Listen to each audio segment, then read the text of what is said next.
Hello everyone. අද දවසේ පාඩමේදී මම ඔයාලට කියලා දෙන්නේ need කියන වචනය කොහොමද එදිනෙදා කතාබහේදී භාවිතා කරන්න කියලා. මේකේ භාවිතයන් කිහිපයක් තිබුණත් අද දවසේදී කතා කරන්නේ එක ආකාරයක් සම්බන්ධව. Neither am I. Neither do I. Neither did I. Neither will I. Neither can I. මෙන්න මේ ආකාරයෙන් මේක කොහොමද හරියටම පාවිච්චි කරන්න කියලා පාඩමේ මුල ඉඳන් අවසානයේ දක්වා රැඳී ඉන්න ඔයාට හොඳින්ම දැනගන්න පුළුවන්කම තියෙනවා. For an example, we can say something like this. I'm not happy. මට සතුටු නැහැ. Then I say, neither am I. එතකොට ඔන්න මම කියනවා මටත් එහෙමයි. මටත් එහෙමයි. I'm not happy. Then I say, neither am I. මටත් එහෙමයි. I haven't got a car. Then I say, neither have I. මටත් නැහැ. එහෙමනම් මේක ඉගෙන ගන්න ඕන කාරණාව තමයි අපි neither මේ ආකාරයට යොදන්නේ නැත අර්ථයේ අදහසක් දෙන්නට. එය තහවුරු කරන්නට. එහෙමනම් උඩින් එහෙම නැත්නම් කලින් ප්‍රකාශය අනිවාර්යයෙන්ම නැත අර්ථයේ ප්‍රකාශනයක් විය යුතුයි. I haven't got a car. මෙන්න මේ වාගේ නැති අර්ථය නැත අර්ථය ගෙන දෙන වාක්‍යයක් කවුරු හරි කියනකොට අපිත් ඒක ඒ විදිහටම කියන්න උත්සාහ කරනවා. අපිත් ඒ අදහසම දෙන්න මෙන්න මේ කෙටි ක්‍රමය ගන්නවා. මොකද්ද? neither have I වැනි ප්‍රකාශය. අපි තවදුරටත් මේක උදාහරණ සහිතව බලමු. I don't like it. මම ඒකට කැමති නැහැ. I don't like it. මම ඒකට කැමති නැහැ. ඉතින් මටත් කියන්න ඕන නම් ඒ අදහසම මමත් ඒකට කැමති නැහැ කියලා. I don't like either කියලා කියන්න පුළුවන් නේ. I don't like either කියලා කියන්න පුළුවන්. ඉතින් ඒ වෙනුවට අපිට මේක පාවිච්චි කරන්න පුළුවන් කොහොමද? Neither do I. Neither do I කියලා. Neither do I. I don't like it. Neither do I. That means I don't like either. I don't like either. I can't cook. Neither can I. Neither can I. මටත් බෑ. ඉතින් ඕකම කියන්න පුළුවන් අපි මීට කලින් වීඩියෝවේ ඉගෙන ගත්ත ක්‍රමයටත්. කොහොමද?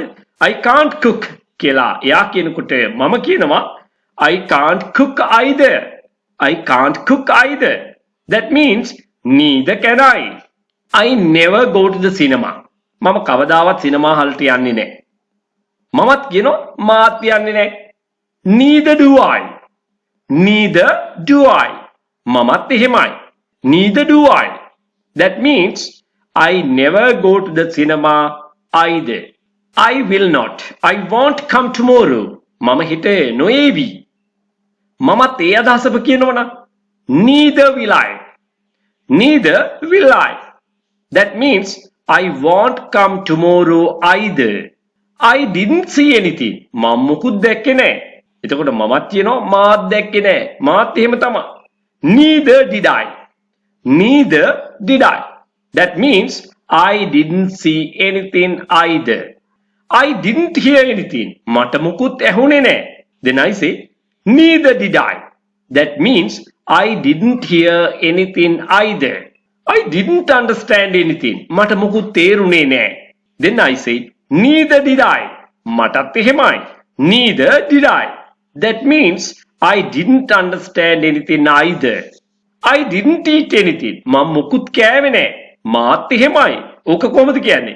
Neither did I. That means I didn't eat anything either. ඉතින් අපි I පමණක් නෙවෙයි we, they, he, she, it සමගත් මේ ආකාරයෙන්ම යොදා ගන්න පුළුවන්. I couldn't go there. මට යන්න බැරි වුණා. I couldn't go there either කියන අදහස දෙන්න පුළුවන් මේ විදිහට. කොහොමද? Neither could I. Neither could we. Neither could they. Neither could he. අන්න ඔය විදිහට අපිට කතෘපදයේ අනුව මේක පාවිච්චි කරන්න පුළුවන්. එක විදිහටම could කියන වචනේ did කියන උපකාරක ක්‍රියාව can වැනි උපකාරක ක්‍රියා. I am not married. Then I say neither am I. Neither am I. That means I am not married either. Neither am I.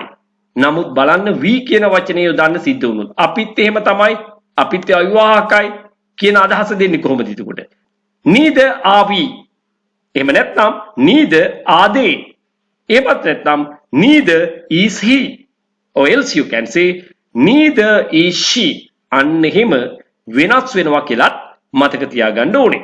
එකපාරින් මේ සියල්ල ඔයාට ඉගෙන ගන්න බැරි වුණා නම් අල්ල ගන්න බැරි වුණා නම් ඔයා කරන්න ඕන දේ මොකක්ද? නැවතත් වීඩියෝව හොඳින් නරඹන්න, හොඳින් ශ්‍රවණය කරන්න. මුල ඉඳන් අවසානයේ දක්වා නැවත නැවතත් කීප වතාවක් මේ පාඩම නැරඹීමෙන් ඔයාට අනිවාර්යයෙන්ම යම් දෙයක් අතපසු වුණා නම් ඒකත් ග්‍රහණය කර ගැනීමේ හැකියාව තියෙනවා. ඉතින් ඔයාට පැහැදිලි යමක් තියෙනවා නම් කමෙන්ට් සෙක්ෂන් එකේ සඳහන් කරන්නට අමතක කරන්න එපා. ඔයාට මගේ නේවාසික පුහුණු පාඨමාලා සඳහා සම්බන්ධ වෙලා දින 21ක් වෙන්න පුළුවන්, දින 45ක් වෙන්න පුළුවන්. මේවට සම්බන්ධ වෙලා ඊටාම කෙටි කාලයක් තුළ වඩාත් නිවැරදිව ව්‍යාකරණ ඉගෙන ගනිමින් ඉංග්‍රීසි භාෂාව චතුර ලෙස කතා කිරීම සඳහා ඔයාට පුහුණු වීම ලබා ගන්න පුළුවන්. විදේශගත වෙන්න බලාපොරොත්තු වෙමින් ඉන්න ඔයාට, රැකියාව බලාපොරොත්තු වෙමින් ඉන්න ඔයාට, එහෙම නැත්නම් විවිධ වෘත්තීන් වල නියැලීලා ඉන්න ඔයාට ඉතාමත්ම වටිනවා. මොකද කෙටිම කාලයක් තුළ ගොඩාක් දේවල් ඉගෙන ගන්න හැකියාව ලැබෙනවා, පුහුණු වෙන්න හැකියාව ලැබෙනවා. ඒ නිසාම භාෂාව ඉගෙනගෙන හොඳ ප්‍රවීණත්වයකින් යුතුව කතා කිරීමේ හැකියාව ලැබෙනවා.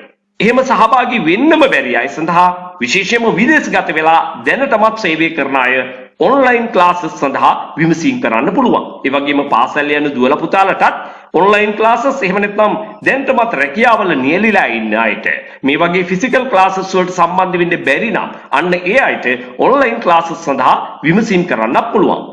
ඔයාට අවශ්‍ය කරන සියලු දේ WhatsApp මගින් 071 011 22 62ට දැන්ම යොමු කරන්න.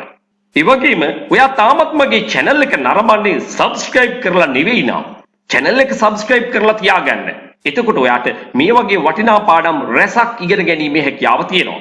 ඒත් එක්කම ඔයාට තාමත් මගේ වීඩියෝ සියල්ලම නරඹන්න බැරි වුණා නම් ඔයාට ඉඩ පහසුවේ විවේකයේ ලැබෙන වෙලාවට අනිවාර්යයෙන්ම channel එකේ තියෙන ඒ වීඩියෝ නරඹන්නත් අමතක කරන්න එපා. හේතුව ඔයාට thumbnail එකේ පෙන්වන දේට වැඩිය ගොඩාක් ඇතුලෙන් ඉගෙන ගන්න තියෙනවා. So thank you everyone.